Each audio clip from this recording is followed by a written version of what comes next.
2026 새해 소망을 말해봐. 소망을 말해봐. 오늘은 저희 두 사람이 올해 이루고 싶은 작은 소망들을 좀 이야기해보는 잔잔한 시간을 가져볼까 하는데요. 이 연말이 되고 새해가 찾아오면은 약간 그 부담이 있는 것 같습니다. 어떤 약간 부담? 새 사람이 되어야겠다는 부담. 내년에는 뭔가 더 잘해야지라는 생각을 가져야겠다는 느낌?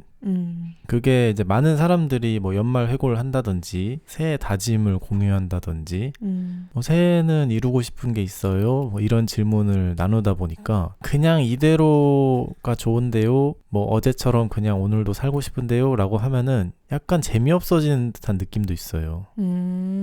그래서 어떻게든 뭔가 새로운 걸 해야겠다. 책을 많이 읽어야겠다. 공부를 해야겠다. 뭐 일을 더 잘하는 사람이 되고 싶다. 뭐 등등 운동을 해야겠다. 그러니까 이런 트랙으로 빠지게 되는 것 같은데 나이가 이제 들면 들수록 이런 뭔가 경험을 반복하다 보니까 약간 또 처지고 어느 순간 잊혀지고 그러니까 저는 이 새해 다짐을 뚝심 있게 끌고 가질 못하는 것 같거든요. 새로운 다짐을 하고 그게 점점 잊혀지고 연말이 되면 내 올해 새해 계획이 뭐였더라? 이런 질문을 다시 떠올리는 걸 매번 반복하다 보니까 저도 조금 지치는 감이 있기는 해요. 특히 이번 연말에는 새해 계획을 세워보는데 조금 막막한 기분도 들었어요. 보통은 계획이라고 하면 내가 주도권을 쥐고 좀 더 통제할 수 있는 무언가인 것 같아요. 그 재미로 저는 계획을 세우는 것 같거든요. 물론 뜬구름 잡는 상상도 재밌죠. 새해에는 이런 것도 해보고 싶고 저런 것도 해보고 싶고 막 마구마구 뿜어내는 그런 상상도 좋지만 좀 더 차분하게 이때는 이런 걸 하면 좋겠다 저런 걸 하면 좋겠다 좀 이런 계획을 세우고 싶었던 것 같아요.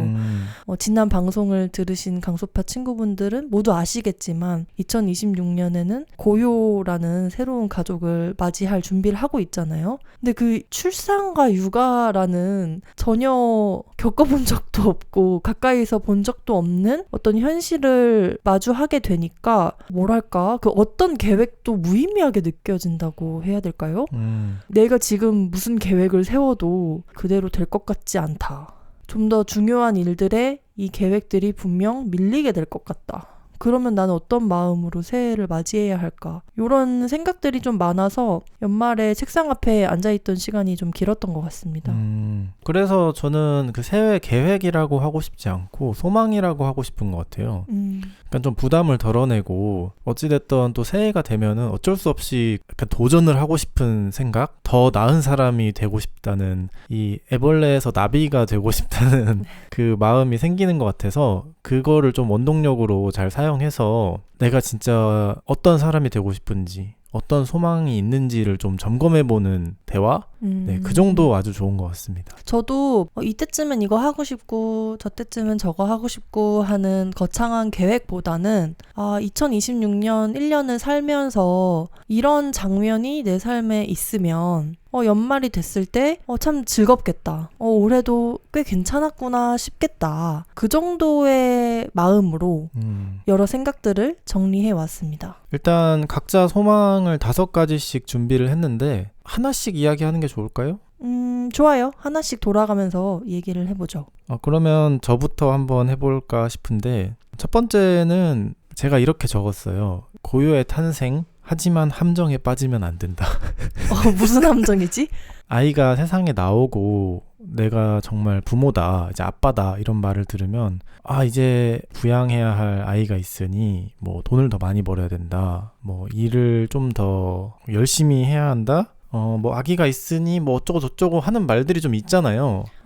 근데 그걸 누군가 나한테 직접적으로 이야기를 안 해도 내가 혼자 눈치 보면서 그렇게 살고 싶진 않은 것 같아요. 물론 변화해야 하는 부분도 있겠고 제가 또 너무 이상적으로 이야기하면은 뭐 현실은 그렇지 않다 이렇게 말하는 분도 있을 것 같긴 한데 저는 그때 그 현실이 진짜 오면은 그거에 맞춰서 적응하고 싶고 벌써부터 다르게 살아야 한다는 마음을 가지고 싶진 않다? 그런 생각인 것 같아요. 그래서 제 소망이 뭐냐 하면은 좋은 본보기가 되는 인간이 되고 싶다. 뭔가 이런 거였습니다. 너무 추상적인가요? 그러니까 아이에게 좋은 본보기가 되고 싶다. 네. 근데 그게 추상적이지 않은데요. 작은 배가 하는 일이, 그리고 강단과 소신이 하는 일이 그러니까 개인적인 성장을 도모하는 프로젝트인 것 같다는 생각도 하거든요. 저랑 소신 두 사람이 어떻게 하면은 더 나은 사람이 될 수 있을까, 그리고 더 나은 사람이 되는 과정이 이 작은 배라는 일이기 때문에 우리가 더 약간 성장하고 인간적으로 더 뭔가 베풀고 좋은 영향을 끼치고 이런 모습을 보여주면 덩달아 작은 배가 잘 되는 그 시스템이 잘 구축이 된 것 같아요, 지금. 그러니까 아기가 태어났다고 일에 있어서 갑자기 돈이나 네. 속도를 추구할 것이 아니라 지금까지 잘 해왔던 대로 아기가 태어나도 계속 유지하고 싶다는 이야기처럼 들려요. 네. 저희가 책 속도 제한에서 이야기한 것처럼 빠르게 성장하고 어떻게든 move fast, break things 막 이런 이야기 하잖아요. 막 부수면서도 열심히 막 성장해야 된다. 그런 거와 정반대로 천천히 지속 가능하게 나아가자 이런 건데, 그 템포를 두 사람이 부모가 된다고 해서 잃지 않았으면 좋겠다. 같은 얘기 같기도 하고 다른 감각 같기도 한데, 저는 요즘에 어떤 생각을 하냐면 새해에 일로서 하고 싶은 것들이 있잖아요. 저는 항상 하고 싶은 것이 많은 사람이기 때문에 새해에는 지금까지 상상해왔던 이런 일도 꼭 해보고 싶고 저런 것도 해보고 싶고 그런 상상을 하다가도 근데 이제 아기가 태어나는데 내가 이런 일들을 버리고 싶다고 생각하는 게 맞을까? 이거 욕심인가? 그런 생각이 드는 거예요. 근데 누구도 저한테 아기 낳으면 아기한테 전념해야지, 일은 좀 쉬어도 되지, 막 그런 얘기를 한 건 아닌데 저 혼자 어떤 상이 있나 봐요. 엄마라면 그래도 처음에 아기를 낳았을 때 아기와 충분한 시간을 보내야 되고, 근데 제가 그러고 싶지 않다라거나 그러지 않을 거라는 것이 아니라 강단이 방금 이야기한 것처럼 지금까지 우리가 해온 바대로 적당한 속도와 우리에게 잘 맞는 방식으로 일을 한다면 저는 어떻게든 방법을 찾아낼 수 있다고 생각하거든요. 육아와 우리가 하고 싶은 일을 병행하는 그런 방법이 분명히 있을 거라고 생각해요. 근데 그런 생각을 스스로 잘 못하는 거죠. 태기를 해야 할 것 같은, 둘 다 잘 가져가고 싶다고 이야기를 하면 왠지 욕심쟁이가 된 것 같은 그런 생각이 들어가지고 저도 소망을 짤 때 일부러 그런 생각을 안 하려고 노력했어요. 이거 내가 아기를 키우면서도 할 수 있을까? 이런 소망 내가 품어도 되나? 그러니까 좀 그런 검열을 안 하려고 노력했던 것 같아요. 저도 어떻게 보면 첫 번째 소망은 고요와 관련이 될 수밖에 없는 것 같아요. 뭐라고 적었냐면요. 고요를 건강하게 낳는 것. 그리고 건강 잘 회복하기. 제일 중요하죠. 네, 제가 그래도 나름 뭔가 원하는 게 생기면 이루기 위해서 집념 있게 추구하는 편이라고 스스로 자부하거든요. 근데 그러지 못하는 분야 중에 하나가 건강에 대한 부분이에요. 운동도 처음에 신나서 하다가 꾸준히 하지 못하고, 식단 관리 같은 것도 처음에는 이거 뭔가 점점 건강해지는 기분이야 하고 신나서 하다가 해이해지고. 근데 왜 그랬을까 생각을 해보면 사실 아직 저희가 좀 젊고 건강한 편이기 때문에, 그리고 저는 어렸을 때부터 진짜 건강한 체질이어가지고 잔병 치레도 안 했고 큰 병도 없었어요. 그렇기 때문에 건강해야 하는 이유를 잘 몰랐던 것 같아요. 필요를 잘 못 느끼니까 어떤 노력을 해도 지속이 안 되는 거죠. 근데 임신을 하자마자 제일 먼저 했던 생각이 평소에 건강관리 좀 할걸 라는 생각이었어요. 내가 만약에 좀 더 건강했다면, 좀 더 컨디션이 좋았다면 이 기간도 훨씬 잘 보낼 수 있었을 것 같고 아기를 낳고 나서도 잘 회복할 수 있었을 텐데, 그래서 오히려 저는 임신을 하고 더 건강해진 기분이거든요. 왜냐면 이제서야 그 필요를 제대로 느끼기 때문에 음식도 좀 더 챙겨 먹고 가려 먹고, 그리고 평소보다 산책도 많이 하려고 노력하고, 그래서 이게 물 들어올 때 노저어라 이런 느낌처럼 이 필요를 내가 절실하게 느꼈을 때 이 좋은 습관들을 지속적으로 좀 유지해야겠다 라는 생각이 들었어요. 특히나 아기를 낳고 난 다음이 좀 중요하다고 많이들 말씀하시잖아요. 네. 그때 뭐 일도 좋고 다 좋지만 무엇보다도 건강을 잘 회복하고 지금의 좋은 습관을 계속해서 유지하는 데에 집중을 해보고 싶다. 이것이 저의 첫 번째 소망입니다. 아주 공감이 되는 내용이에요. 아무리 인터넷에서 찾아봐도 이게 사람 몸이라는 게 개개인마다 다 다른 거고 뭐 회복 속도도 다르고 뭐 출산 과정도 다 달라서 예측할 수가 없잖아요. 그게 이제 가끔 두려움으로 다가오기도 하는 것 같은데 제가 옆에서 잘 보조를 하려면 저도 건강을 잘 챙겨야 하는 것 같기도 하고 어떻게 하면 좀 도움을 줄 수 있을까라는 생각을 저도 계속해서 하게 되는 것 같아요. 실제로 임신을 하고 난 다음에 원래도 저희가 강단이 더 요리를 많이 하는 집안이긴 했지만 좀 더 전담해서 집밥을 많이 해먹고 있잖아요. 외식을 줄이는 것만으로도 소화도 너무 잘 되고 그리고 컨디션도 너무 좋아지는 걸 느껴요. 적어도 지금 우리가 조금씩 만들어가고 있는 습관들, 집에서 밥을 많이 해먹고 걸어 다닐 수 있는 거리는 무조건 걸어 다닌다거나 커피를 좀 줄인다거나 이런 것들 있잖아요. 그래서 그런 거를 계속 유지하고 싶다. 그러니까 저희가 원래 많이 걸어 다녔잖아요. 이렇게 추워지기 전만 해도. 그쵸. 매일 저녁에 뭐 40분에서 1시간씩 이렇게 막 걸었는데 추워지고 나니까 밖에 나가서 걷기가 싫어지고 그러다 보니까 이 또 패턴이 어느 순간 사라져 있더라고요. 굳어져 가고 있는 거죠, 다시. 네. 그래서 겨울 스포츠가 뭐가 있을까? 제가 검색도 해봤어요. 뭐가 있던가요? 딱히 뭔가 신박한 게 나오진 않았는데 좀 그래서 궁금했습니다. 좀 강소파 친구분들은 그러게. 겨울에 어떻게 운동량을 채우시는지 물론 뭐 헬스장을 가거나 뭐 실내에서 뭐 배드민턴, 탁구, 테니스 많은데? 수영 뭐 이런 것들이 있을 것 같긴 한데 좋은 노하우 있으면 나눠주시면 좋겠습니다. 또 다음 강단의 소망 궁금합니다. 이거는 좀 건강하고 연결이 되는 것 같은데 정신 수련을 하고 싶다입니다. 네. 왜냐하면 연말이 됐을 때부터 지금 연초까지 정신 상태가 흔들리는 경우가 많았던 것 같아요. 첫 번째로 기억이 나는 거는 연말에 이제 친구들하고 같이 하는 모임에서 시크릿 산타 선물 주기를 했어요. 그러니까 마니또를 정해서 손으로 만든, 어디서 사는 게 아니라 직접 손으로 만든 선물을 주는 거였는데 제가 그때 소신을 뽑아가지고 소신에게 줄 선물을 만들어야 하는 상황인 거죠. 근데 내가 이미 할 수 있는 것들, 약간 뻔한 것들을 하고 싶지가 않아가지고 뜨개질을 배우기 시작했어요. 유튜브에 뜨개 검색해서 왕초보 뜨개 뭐 이렇게 검색해서 나오는 모자가 있더라고요. 본인 모자인가? 그 모자를 한번 떠보자 해서 재료도 다 주문을 해서 처음에 이제 뜨기 시작했는데 처음엔 재밌더라고요. 근데 하다 보니까 계속 실수를 해서 막 100코 뜨고 풀고 100코 뜨고 풀고 100코 뜨고 풀고 반복을 하다 보니까 너무 화가 나는 거예요. 이거 진짜 뭐냐? 왜 이렇게 안 되냐? 분명 시키는 대로 했는데도 왜 나는 생긴 게 다르냐? 좀 자기 컨트롤이 안 되더라고요. 그래서 선물 교환하는 날이 임박해서 어떻게든 뭔가를 만들어야 하니까 네잎클로버 책갈피로 급하게 동선을 바꿔서 코바늘로 뜨는 걸로 바꿨거든요. 원래는 대바늘로 하는 거였는데 근데 그것도 이제 왕초보 가능인데 하다 보니까 잘 안 되더라고요. 왜냐면은 재료가 지금 좀 섞여 있어요. 원래 모자 뜨려고 했던 실로 책갈피를 또 만들려고 하다 보니까 실의 두께나 이런 것들이 좀 예쁘지 않았던 것도 있는 것 같고 왠지 모르겠는데 실이 계속 갈라지더라고요.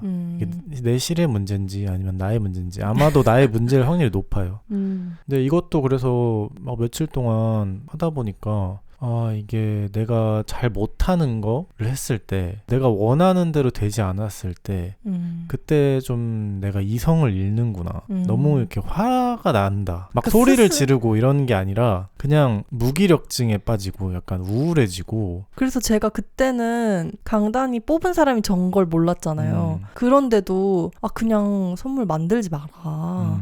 너무 힘들어 보인다. 사람이 점점 어두워지니까 그냥 이해해 줄 것 같다. 그냥 가져가지 마라. 막 이렇게 이야기를 했었죠. 돌이켜보면은 그래도 뜨개 기초를 배운 것 같아서 좋기는 한데 뭐 별일 아니잖아요, 사실. 그렇게 생각할 수 있죠. 그냥 웃으면서 넘기면서 이렇게 잘 못해도 넘어갈 수 있는데 그게 잘 안 되더라고요.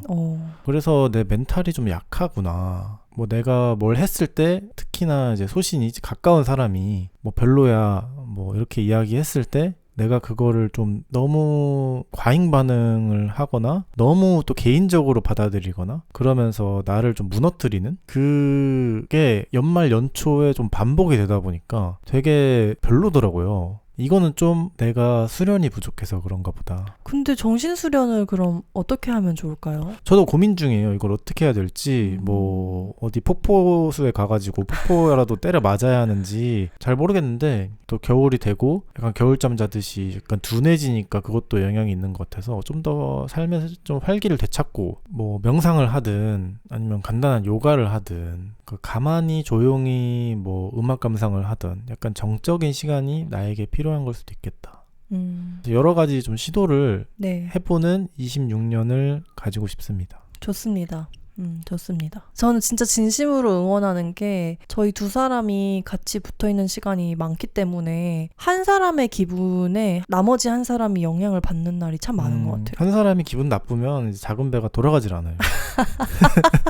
지금 바퀴 두 개가 잘 굴러야 되는데 하나가 떨어져 나가는 맞아요. 거거든요. 그러니까 강소파 발행이 안 됐다? 아, 얘네 정신수련이 부족한데?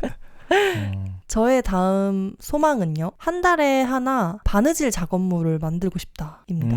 제가 벌써 2년 전이네요. 처음 작은 배를 시작하게 됐을 때쯤에 퀼트 공방에 잠시 다니면서 손바느질을 시작을 했는데요. 그때 이후로 작고 크게 계속 뭔가를 만들어 오긴 했어요. 옷에 큰 구멍이 나면은 좀 예쁘게 수선 바느질을 해서 작품처럼 만든다거나, 친구에게 선물 줄 일이 있으면 조그만한 소품을 만든다거나, 그런 일들을 계속 하기는 했는데 어느 순간 정신을 차려보니까 근 몇 달간 바늘을 손에 전혀 잡지 않았던 시간들도 많았던 것 같아요. 신나면은 몰아서 막 만들다가 또 한동안 손에서 놨다가.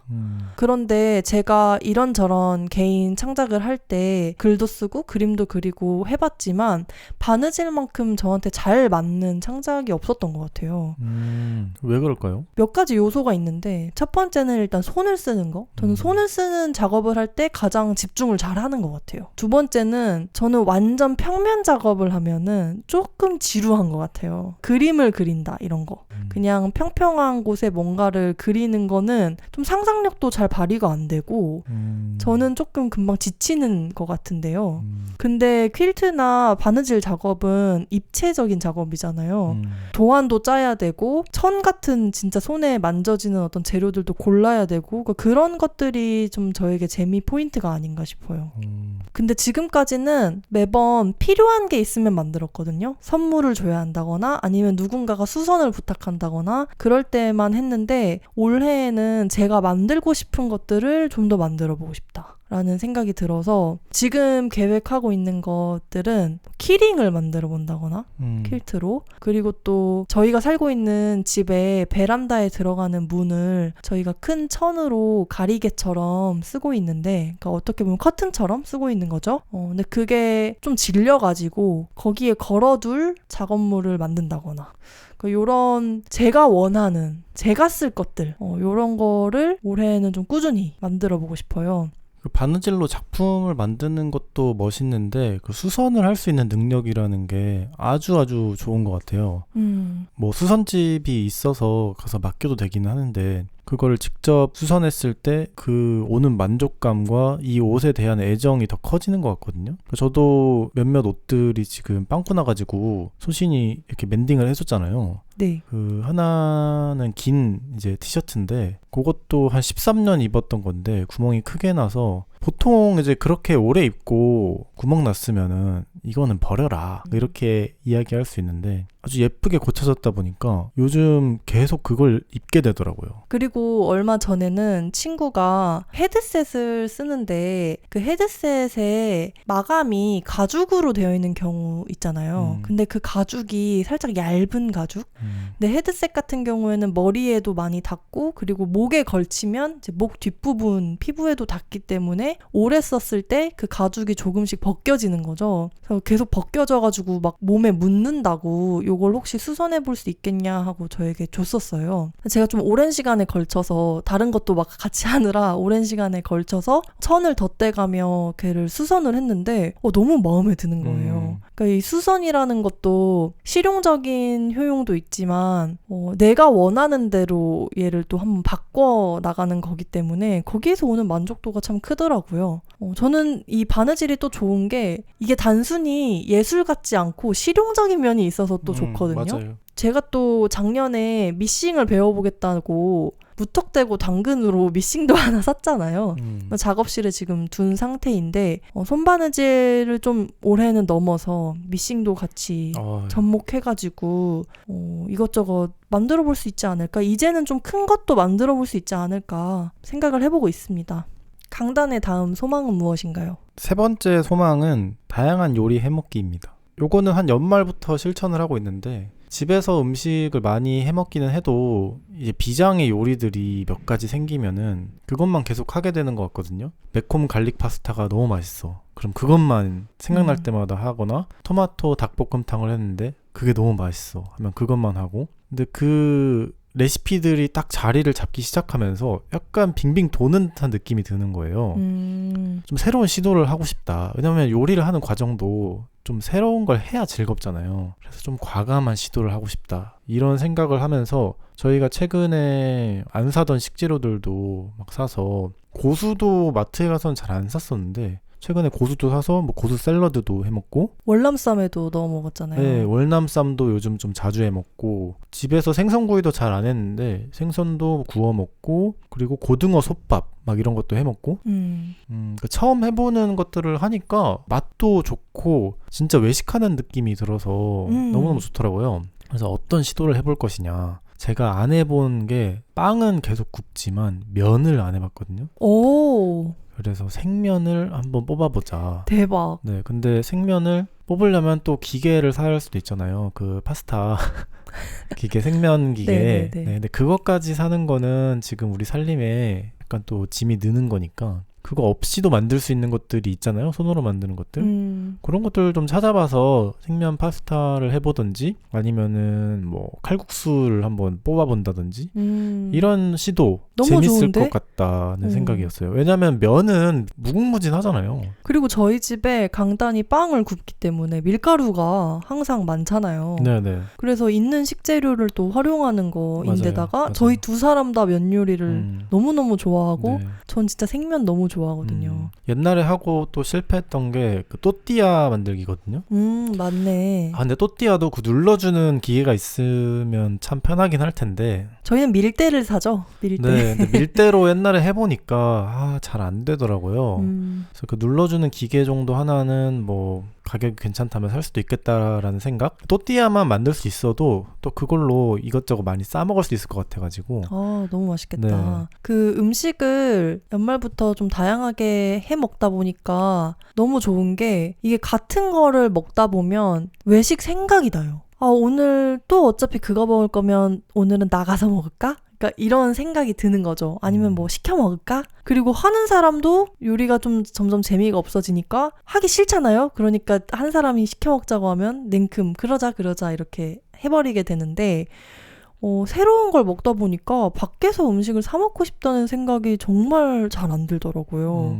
그래서 좀 신나서 하게 되는 것도 있고, 그리고 저희 두 사람이 지금까지 전자레인지랑 에어프라이어 없이 살았잖아요. 오븐과 그냥 가스레인지 가지고 항상 요리를 해왔는데, 최근에 두 기구를 새로 구비를 했고, 그래서 좀 더 요리하는 맛이 배가 된 게 아닌가라는 생각도 들어요. 맞아요. 그래서 저는 그 경험이 이미 있었기 때문에 강단이 생면 뽑아보고 싶다 하면 새로 구입하는 것도 괜찮지 않을까? 잘 쓸 것 같으면 한번 구매해보는 걸로 한번 해보도록 하겠습니다. 아니면 당근을 좀 뒤져봐도. 당근으로 뒤져봐도 좋고. 근데 막 밀가루로 집에서 뭘 많이 하면은 막 뒷정리도 좀 그렇고, 저희 부엌에 상판이 스텐으로 돼 있긴 한데 넓지가 않다 보니까 막 밀가루가 많이 튀면은 좀 그럴 것 같긴 한데, 그래서 제가 바게트를 안 만들고 있거든요. 바게트를 만들려면 이 바게트 상용하는 뭔가 그 공간이 있어야 되는데 그게 잘 안 나올 것 같아가지고 그 맨날 그래서 집에서 포카치아만 굽는데 바게트도 한번 해보고 싶다. 네, 요거는 식당 할 때만 했던 거라 집에서도 한번 해보고 싶다 그런 생각도 합니다. 저도 오랜만에 강단의 바게트가 먹고 싶네요. 다음 제 소망은요. 세 번째 소망이네요. 기록을 자주 하자입니다. 제가 옛날에는 손으로 하는 기록을 정말 많이 하는 편이었어요. 지금도 대학생 시절에 친했던 친구들을 만나면 너 항상 다이어리 들고 다니면서 적었잖아. 일정도 다 달력 같은 큰 다이어리에 관리했잖아.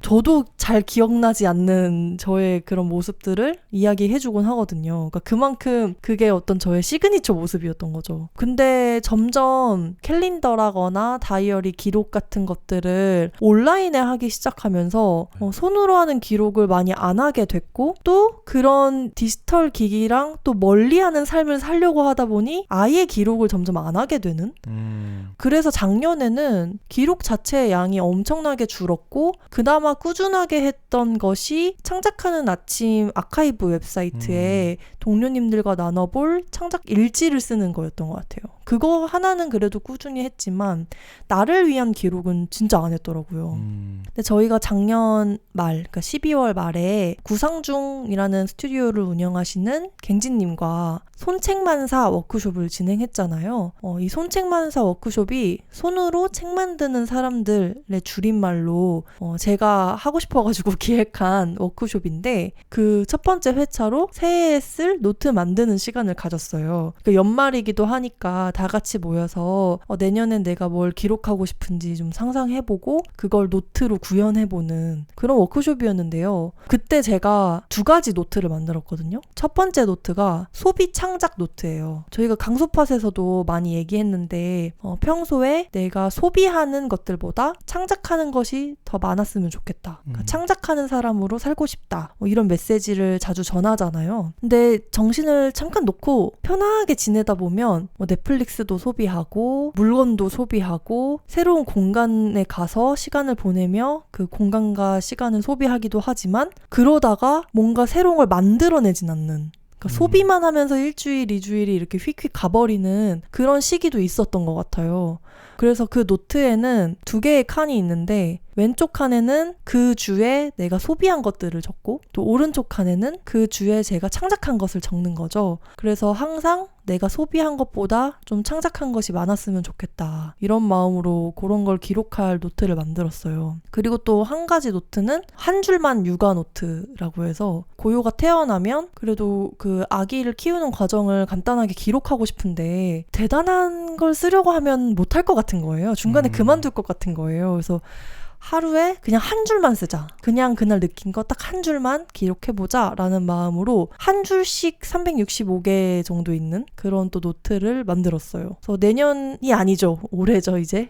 올해에는 이 2개의 노트를 한번 꾸준히 채워나가보자. 요렇게 생각을 해봤습니다. 또 직접 만든 노트에 기록을 하게 되면 또 의미가 남다른 것 같기도 하고 저는 항상 다이어리나 실물 노트에 기록을 잘하는 사람을 보면은 와 대단하다라는 생각하거든요. 꼼꼼하게 하루를 잘 보내겠다는 그 의지 가 눈에 보여버리니까 거기에 대한 존경심 왜냐면 나는 그렇게 하질 못하니까 그리고 온라인 캘린더에 의지하다 보면은 계속해서 뭐 핸드폰이 됐든 노트북이 됐던 인터넷과 연결이 되어 있어야 하다 보니까 그게 불편한 점도 있더라고요. 맞아요. 캘린더만 확인해야지 라고 해도 약간 다른 길로 새버리고 예전에는 그런 다이어리나 노트를 쓸 때 앞으로의 것을 적었거든요. 이번 달에 해야 할 일 그러니까 할 일을 적거나 아니면 이번 달에 있는 약속 뭔가 미래지향적인 걸 많이 적었는데 요즘에는 그런 거는 잘 안 하게 되는 것 같고 저는 올해에 기록하기로 마음먹은 것도 이제 한 줄만 육아 그리고 소비 창작이잖아요. 이런 건 다 내가 이미 한 것 그러니까 과거를 적는 거잖아요. 성격이 그런 데서 내가 점점 바뀌어가고 있다는 게 보이는 것 같아요.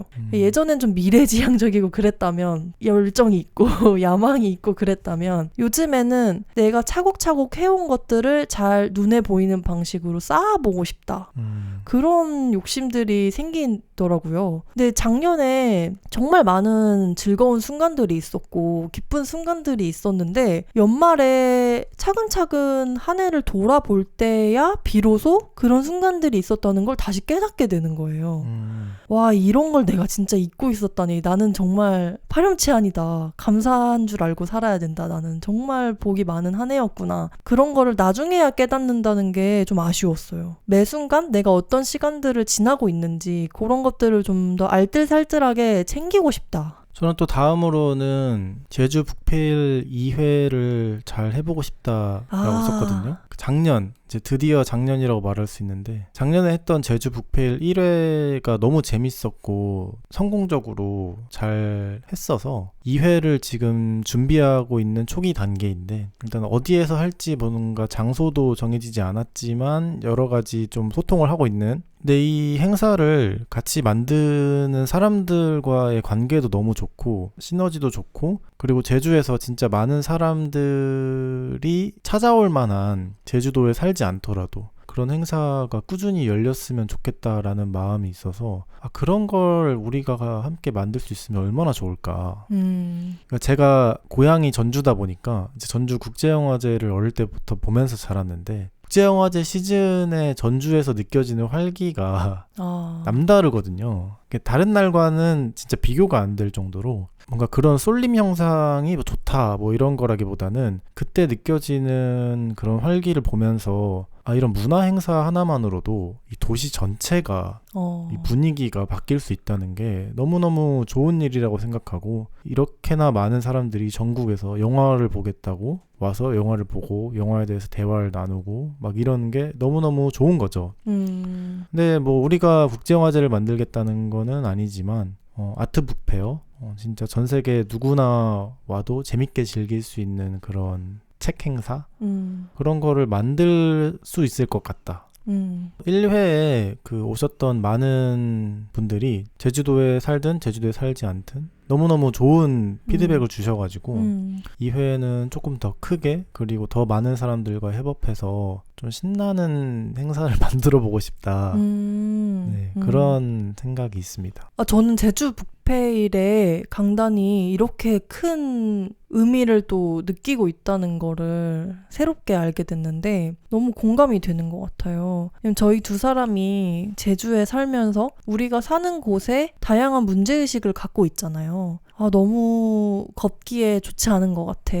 너무 차 중심인 것 같아. 뭐 이런저런 정말 여기에 살고 있기 때문에 느끼는 어떤 다양한 문제들이 있잖아요. 분명히. 만족하면서 살고 있지만 나에게 힘이 있다면 해결해보고 싶은 문제도 분명히 있는 것 같아요. 근데 저희가 뭐 정치인도 아니고 활동가도 아니기 때문에 매번 그렇게 불평만 하고 있는 모습이 또 스스로 마음에 안 들기도 해요. 너가 그렇게 마음에 안 들면 뭐라도 해야지. 그러니까 이런 소리를 저에게 계속 하게 되는 거죠. 근데 제주에 살면서 느끼는 또 중요한 문제 중에 하나가 문화생활을 할 곳이 그래도 서울에 비해 부족하다는 거잖아요. 많은 지방 도시가 겪고 있는 것처럼. 근데 그런 문제를 우리가 직접 무언가를 만들어내면서 해결하는 데에 힘을 보탤 수 있다는 거? 그러니까 그런 식으로는 생각을 못 해봤어요. 근데 갑자기 막 가슴이 뜨거워지네. 네, 저는 좀 포부를 가지는 건 좋은 것 같아요. 네. 그리고 소신이 말한 것처럼 내가 지금 살고 있는 뭐 사회에 문제점이 있다고 생각했을 때 그냥 수동적으로 기다리는데 좀 지친 것 같아요. 저도. 제가 항상 현수막이 싫다고 이야기를 많이 하는데 모든 현수막이 다 사라져야 한다고 생각하지만 일단 불법 현수막이라고 정해진 것들만이라도 없애려면 내가 불법 현수막 수거 처리원으로 지원을 해야겠다. 근데 그거를 제주시에서 매년 초마다 모집을 하더라고요. 최근 근 몇 년간. 올해도 아마 하겠죠. 이거 좀 문의를 해봐야 되는데 그러면 후딱 지원해서 근데 이게 지원한다고 또 다 되는 건 아니더라고요. 경쟁이 얼마나 심할지 모르겠지만 만약 된다면 열심히 제주시에서 수거를 하면서 다니자. 너무 좋은 것 같아요. 네, 내가 직접 하나하나 처리를 하자. 그리고 만약에 수거 처리원이 안 된다면은 그 안전신문고로 그 신고라도 할 수 있기 때문에 날을 하나 정하는 거예요. 뭐 한 달에 하루 정도. 그래서 진짜 열심히 돌아다니면서 뭐 걸으면서라도 운전하면서 하면 사실 좀 위험하니까. 그쵸. 네. 위험하죠. 뭐 오늘은 여기 걸으면서 신고를 열심히 해보자. 뭐 이런 식으로 한다든지. 같이 그 신고하러 다니는 분들을 모아봐도 좋을 것 같아요. 네네네. 같은 문제의식을 가지고 있는. 일단 저 끼겠습니다. 네. 그 새해가 되면서 새해 인사하는 분들이 여기저기서 막 튀어나오잖아요. 현수막에.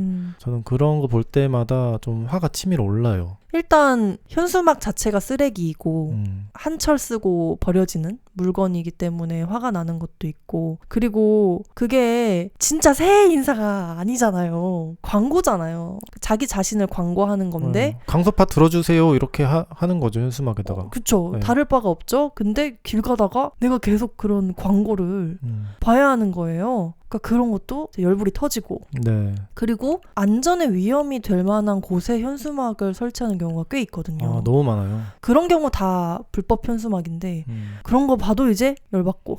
그러니까 걷기 좋은 도시를 만들겠다 이런 말들 정말 많이 하잖아요. 제주도뿐만 아니라 여기저기서 많이 하는데, 걷기 좋은 도시가 되려면 없어져야 하는 제가 3대 악을 정해놨거든요. 뭐죠? 이 첫 번째 악이 현수막이고, 두 번째가 걸으면서 담배 피는 사람들, 아니면 뭐 횡단보도에서 기다리면서 담배 피거나 뭐 오토바이 타면서 담배 피거나 그러니까 움직이면서. 네, 그러면은 내가 걸어다니면서 간접흡연을 계속 해야 되기 때문에. 진짜 저보다 한 3걸음 앞에서 같은 방향으로 걷는 분이 담배를 피면 그냥 그 연기를 그러니까요. 계속 맞아야 돼서 이제 가다가 그냥 기다리다가 그분이 사라지면 마저 걷는 경우도 있죠. 그렇죠. 그리고 이제 3대가 그 노래 엄청 시끄럽게 트는 오토바이.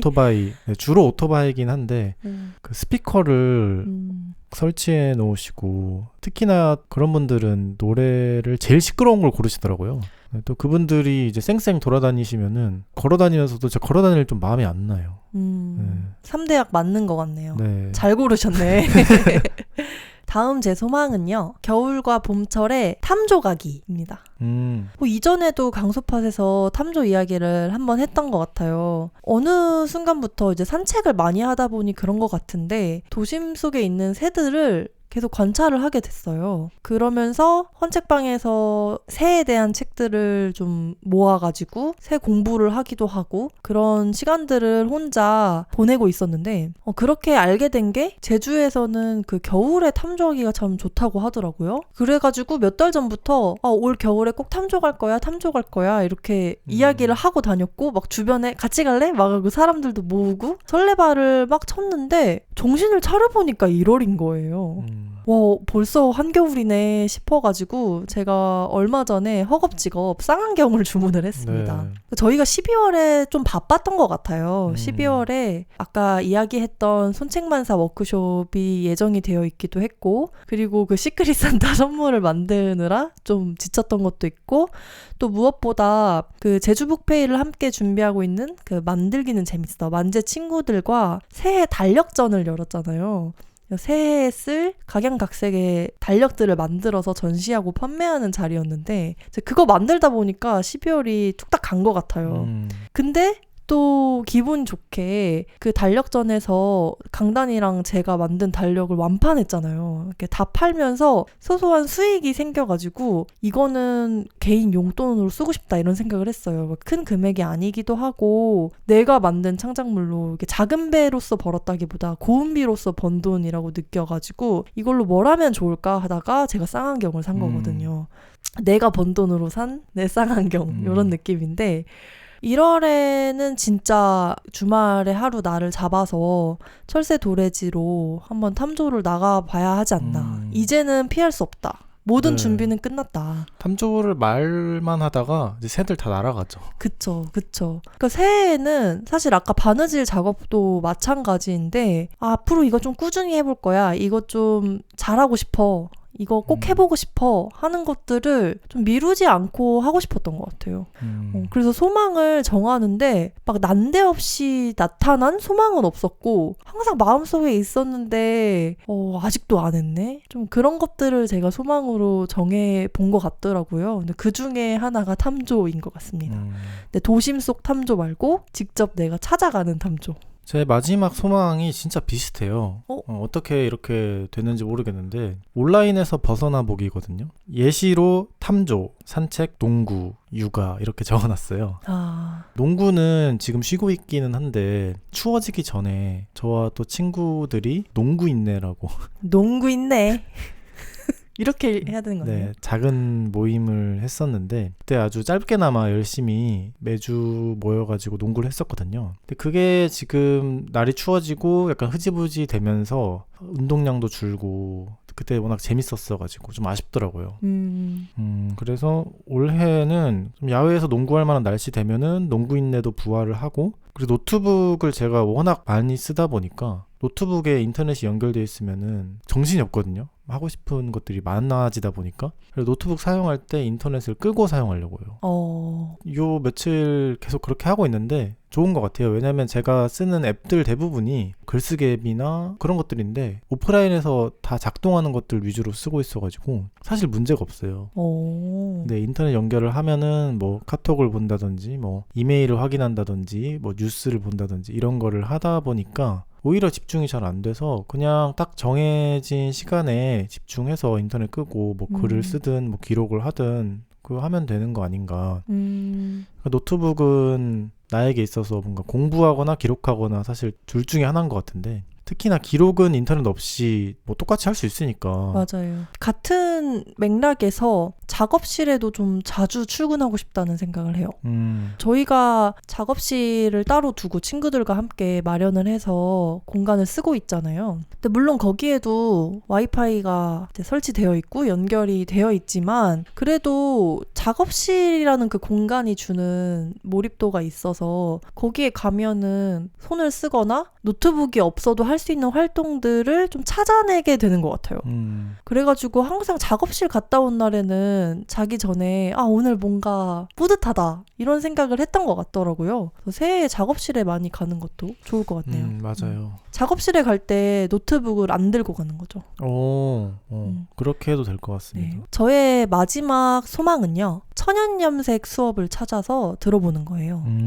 이것도 탐조나 바느질이랑 좀 비슷해요. 저랑 강단이 그 천연염색이 된 제품을 참 좋아합니다. 제주에는 가롯이라고 해서 땡감으로 물들인 그 전통 의복이 있죠. 그 가롯이 있는데 갈색깔에 좀 빳빳한 느낌으로 입고 다니는 땀을 잘 흡수하는 의복이라고 해서 여름에 주로 많이 입고 어린이들이 많이 입는 그런 옷인데 그것도 저희가 사서 입고 몇 해 전에는 땡감즙을 저희가 직접 구입을 해가지고 집에 있는 여러 흰 옷들, 흰 가방들을 염색을 해가지고 들고 다니기도 했었죠. 그래서 길 가다가 그런 천연 염색 가게들이 있어요. 보통 그런 천연 염색 가게에 가면 가롯도 있지만 이렇게 쪽염색이나 좀 새로운 재료들로 갈색만이 아닌 다양한 색깔, 하지만 그 천연 염색 특유의 차분하고 살짝 물 빠진 것 같은 그런 색깔의 옷들, 소품들이 이렇게 가득해 있는데 그런 것도 이제 지나가다가 보면은 꼭 놓치지 않고 구경을 했던 것 같아요. 저는 그런 곳을 구경하는 게 좋은 게 대부분 그런 천연 염색 가게들은 사장님이 직접 염색을 하시거나 직접 옷을 만드시는, 그러니까 옷을 지어서 판매하시는 경우가 많아요. 그래서 그 사장님들과 이야기 나누는 것도 저는 늘 즐겁거든요. 근데 그러다 보면 조금씩 알게 되는 게 이렇게 천연 염색을 알려주고 수업도 하시고 이런 분들이 있구나. 언젠가 나도 한번 이런 거 들어보고 싶다. 그런 생각을 했었죠. 근데 얼마 전에 작은 배의 오랜 또 친구인 한 분이 서울에서 제주에 놀러 오셨다가 저희랑 같이 식사를 하는데 그분이 평소에 인형을 만드세요.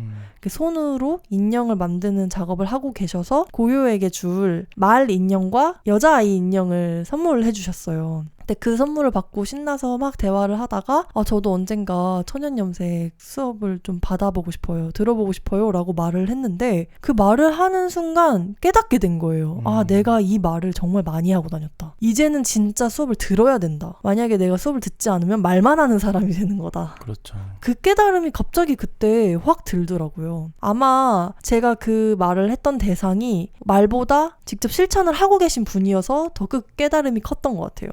그분은 작업을 하실 천도 직접 염색을 하시기도 하고 꾸준히 바느질을 하면서 인형을 만들고 계시잖아요. 그러니까 행동하는 사람 앞에서 갑자기 그 현실을 깨달은 거죠. 아, 나는 지금 행동하지 않고 말만 하고 있구나 하는 것을. 다른 지역은 잘 모르겠는데 제주 안에는 천연 염색 하시는 분들이 꽤 있어가지고 맞아요. 저희는 좀 관심이 있다 보니까 뭐 지나가다 보이면 들어가서 구경도 하고 하는데 다들 또 고유의 스타일이 있더라고요. 근데 다른 지역에도 이런 천연 염색 하시는 분들이 장인분들이라고 해야 되나? 좀 많은지 그것도 좀 궁금하긴 합니다. 그러네요. 가끔 이제 길거리에 뭐 가롯이나 아니면 뭐 다른 딱 봐도 천연 염색 같은 옷을 풀 세트로 입고 다니시는 어르신들이 있는 경우가 있는데 그분들 보면은 너무 멋있다. 저도요. 네, 이게 엄청 또 실용적인 옷이기도 하잖아요.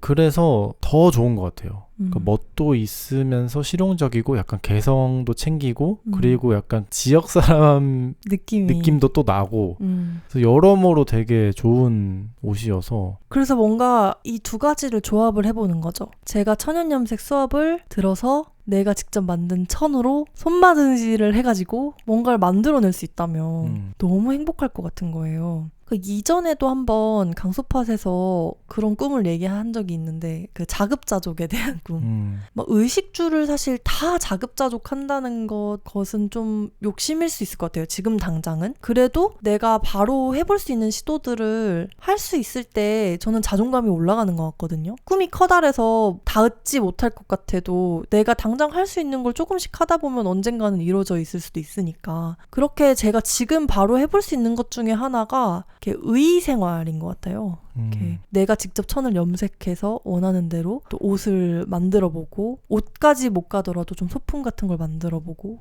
이런 것들을 조금씩은 시도해볼 수 있는 한 해가 되면 좋겠다 생각을 하고 있어요. 막 긴 프로그램을 찾아서 들어볼 수 없더라도 하루짜리 뭐 일주일짜리라도 천연염색을 오랫동안 해보신 분에게 수업을 들어보고 싶다. 이제 좀 알아보려고 합니다.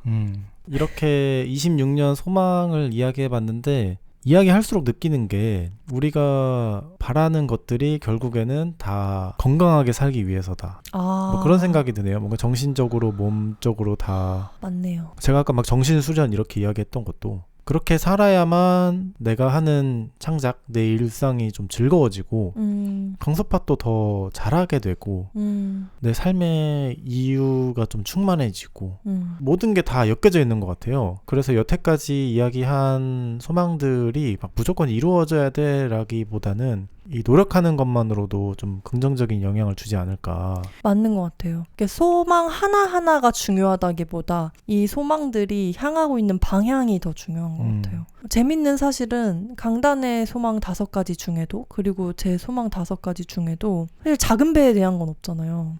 아, 작은 배가 이렇게 됐으면 좋겠어요. 작은 배로 막 이런 걸 해봤으면 좋겠어요. 그러니까 일적인 소망이 없어요. 그러니까 소망이라고 적어보기 시작하면 일보다는 내 삶, 우리 가족, 내 건강, 행복 이런 것들이 우선순위에 자연스럽게 올라가게 되는 것 같아요.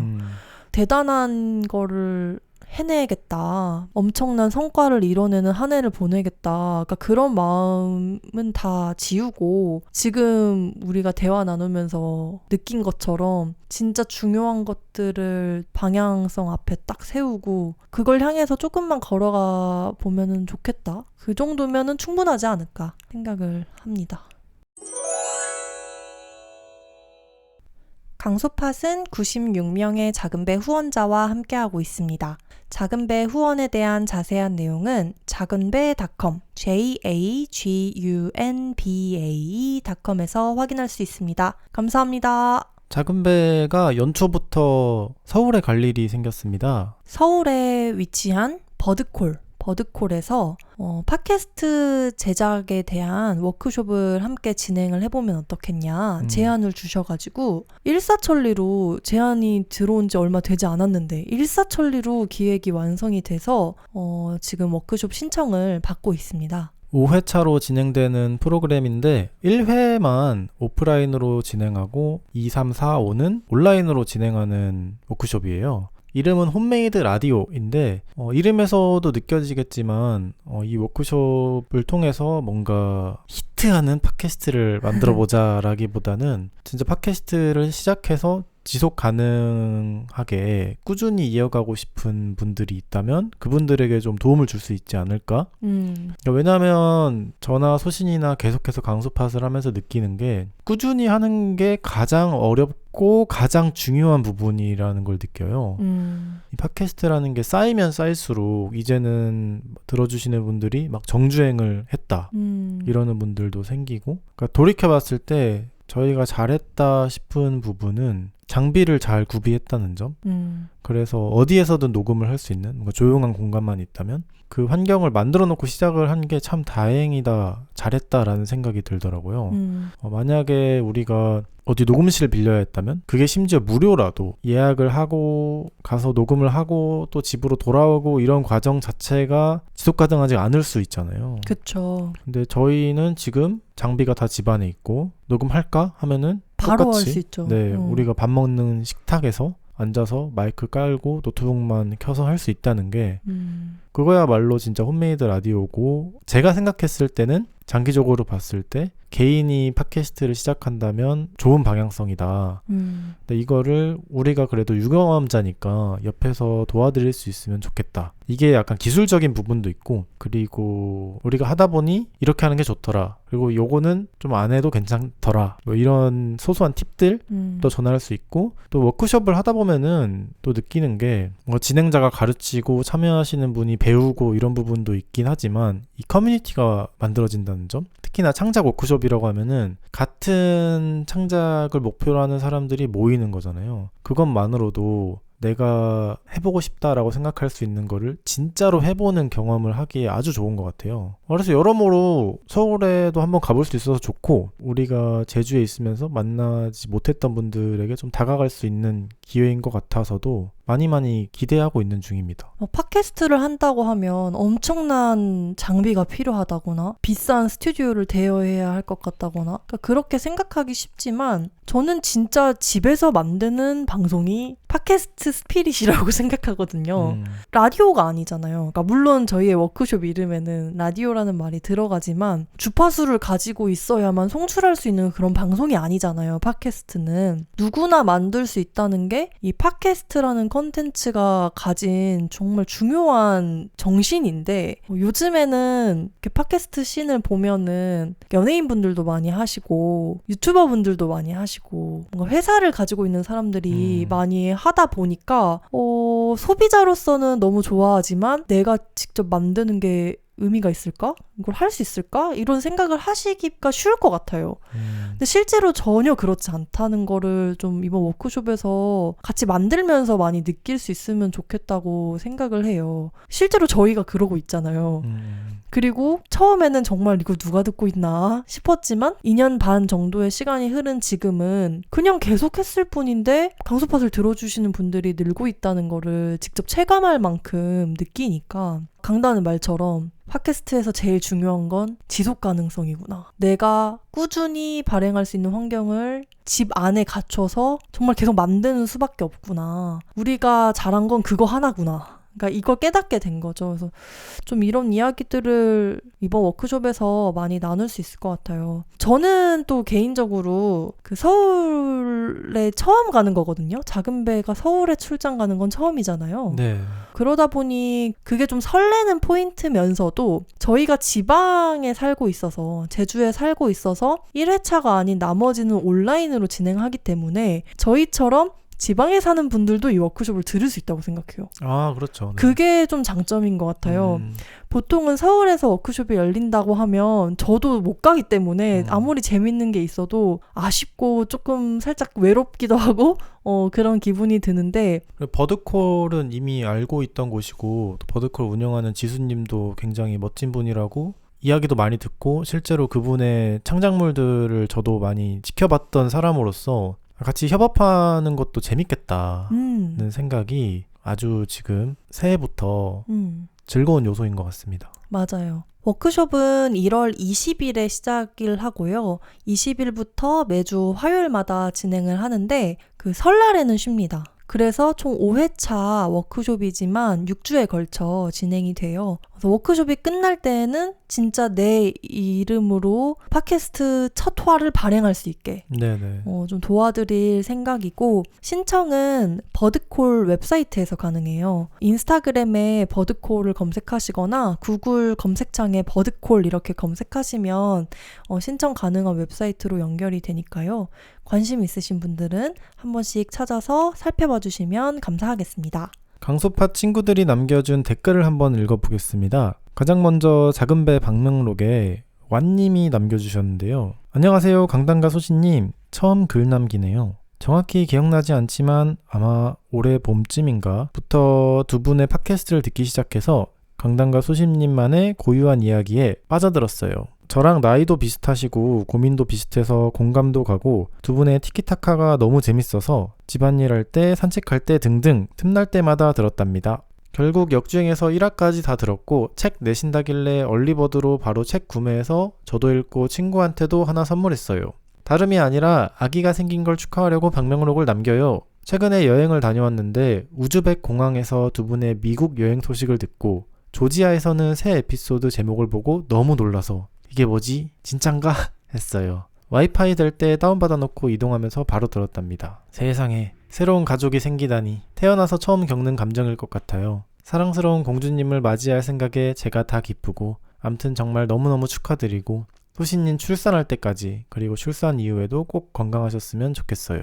항상 잘 듣고 있고 제 삶에도 강단과 소신이 있길 바랬는데 이제 고요함까지 깃들길 바라게 되었네요. 모쪼록 추운 날씨에 감기 조심하시고 평안한 날들 되시길 바랍니다. 이야기 나눠주셔서 늘 감사해요. 완님 너무 감사합니다. 저는 완님 이 댓글 보고 일단 고요함이 깃들길 바라게 됐다라는 부분이 생각지도 못한 부분이어가지고, 그러니까요. 나중에 이제 고요 팟 시작하면은 고요함이 깃들길 바랍니다 이렇게 하고 끝내라고. 살짝 그 명상 팟캐스트 되는 거 아니에요? 근데 완님도 그렇고 정말 많은 강소파 친구분들이 축하의 댓글과 메시지를 남겨주셨거든요. 네. 저는 이렇게 그 좋은 일이 생겼을 때, 개인적으로 행복한 일이 생겼을 때 단순히 가족들, 친구들, 이렇게 얼굴을 아는 사람들뿐 아니라 우리의 이야기를 오랫동안 들어봐 주신, 그리고 지켜봐 주신, 만나본 적 없는 분들에게 축하를 받을 수 있다는 생각을 못했어요.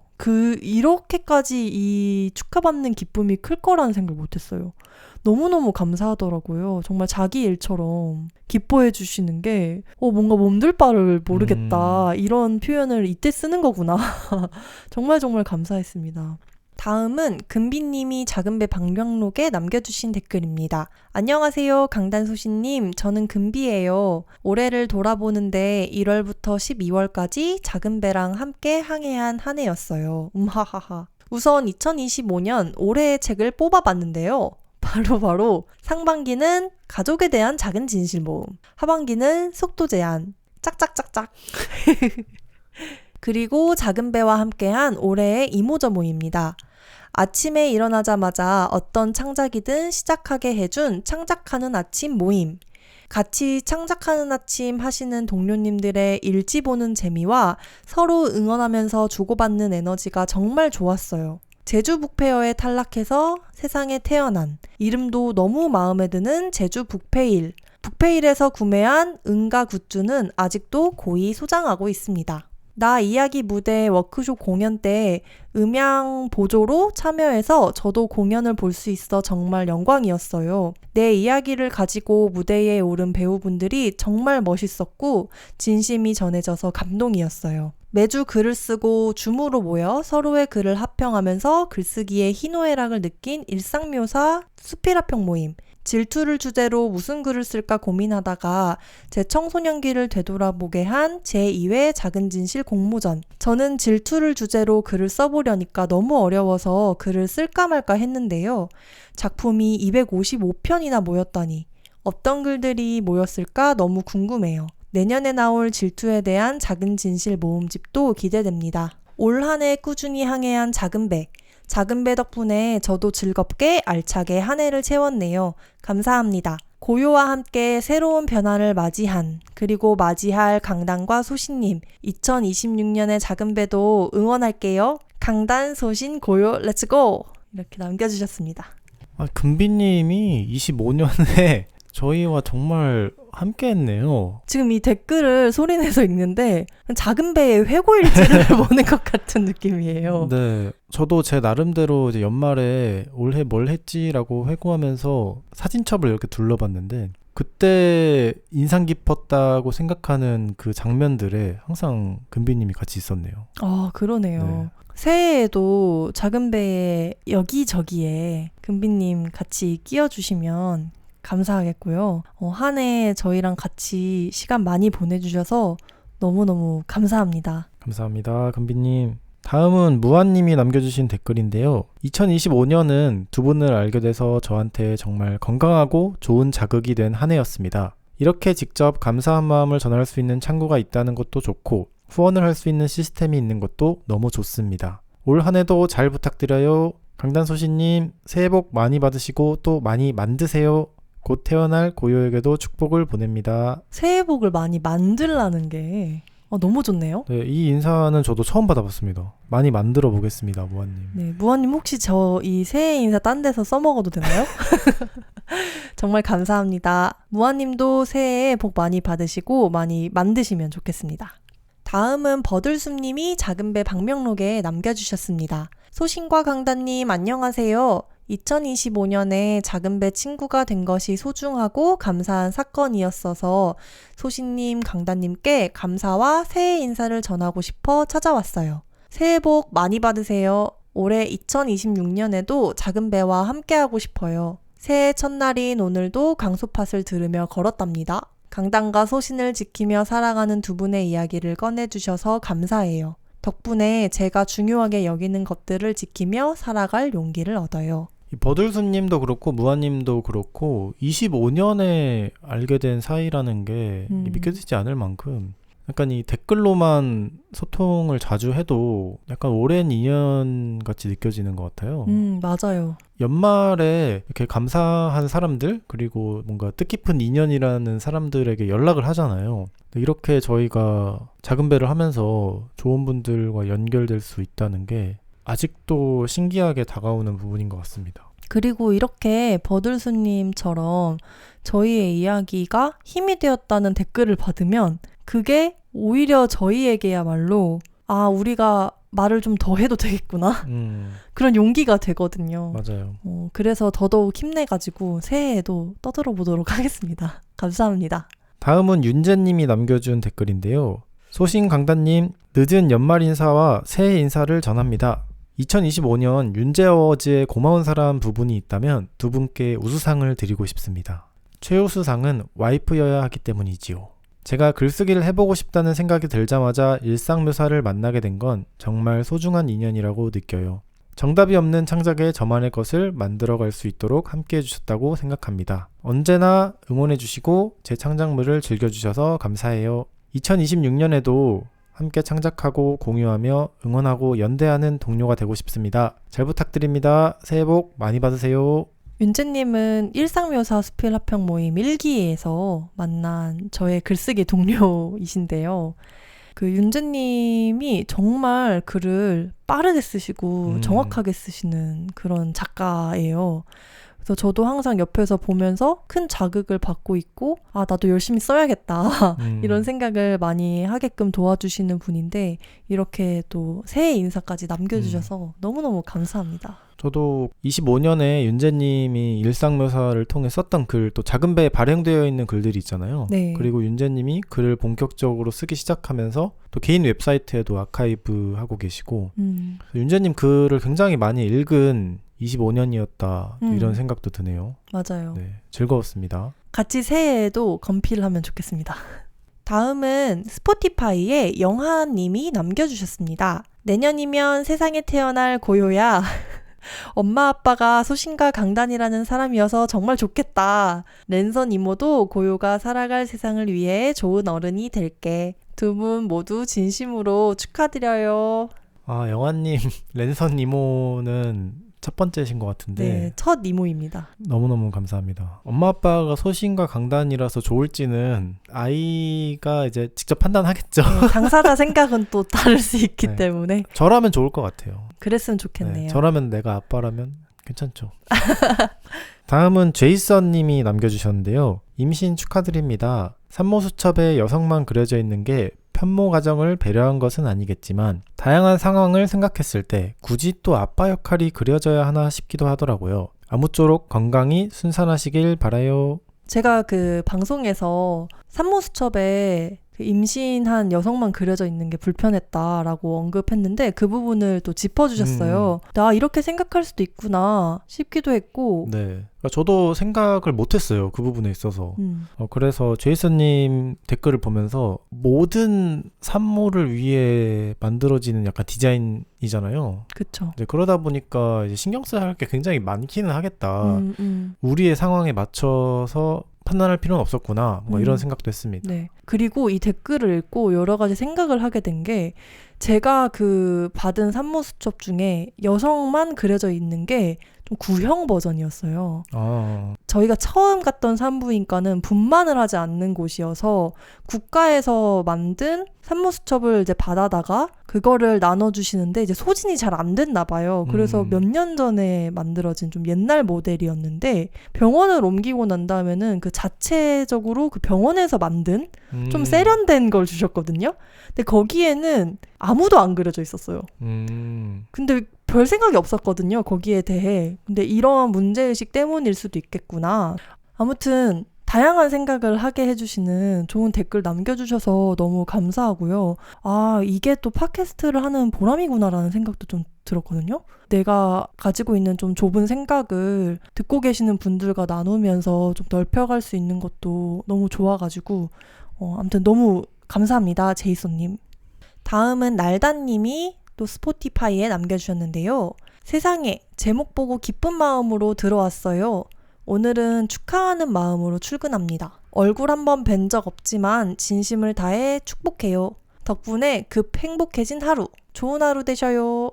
출근길에 강소팟을 들어주시면서 또 축복과 축하를 나눠주셔서 감사합니다. 날다님. 진심으로 감사합니다. 마지막으로 스포티파이에 쩡님이 남겨주셨는데요. 에피소드 제목 보자마자 넥 하면서 눌렀답니다. 그리고 스크롤을 내려 63화의 제목을 다시 봤어요. 자문자답이 되었네요. 고요와 만남 너무 반가워요. 전 중학생 때 어머니가 돌아가셨는데 요즘 들어 엄마는 젊을 때 무슨 생각을 했을까 궁금하더라고요. 고요는 강소팟으로 엄마 아빠의 생각을 들을 수 있겠네요. 이 댓글을 읽는 날도 오겠죠? 고요팟이 나오는 날까지 무럭무럭 자라길. 강단 소신 너무 축하해요. 63화 제목이 결혼 5년차 아이를 가져야 할까? 였는데 또 지난 에피소드가 소신과 강단 엄마 아빠가 되었습니다 였으니까 진짜 자문자답이 많네요. 쩡님이 또 돌아가신 어머니가 젊었을 때 무슨 생각을 했을지 궁금하다 이런 말 해주셨는데 제가 그 냉장고 옆에다가 돌아가신 아빠의 젊었을 때 사진을 붙여놨거든요. 근데 그거를 이제 부엌에서 돌아다니거나 이럴 때마다 한 번씩 보죠. 근데 그 젊었을 때 아빠는 어떤 생각을 했을까 그 생각 많이 하거든요. 확실히 야심찬 생각을 했을 것 같고 삶을 어떻게 꾸려나가고 싶다 그러니까 이런 야망이 있었을 분이셔가지고 그때 이 아빠가 저도 되게 궁금해서 쩡님 댓글에 공감을 많이 했습니다. 댓글과 축하 너무 감사합니다. 네, 남겨주신 모든 분들 정말 소중하게 읽었습니다. 진심으로 감사합니다. 한번 잘 키워보도록 하겠습니다. 오늘은 새해 소망에 대해 새해 복 만드는 대화를 나눴습니다. 강수팟은 다음 주 일요일에 다시 돌아오도록 하겠습니다. 여러분의 일과 삶의 강단과 소신을 빕니다. 감사합니다. 새해 복 많이 받으세요.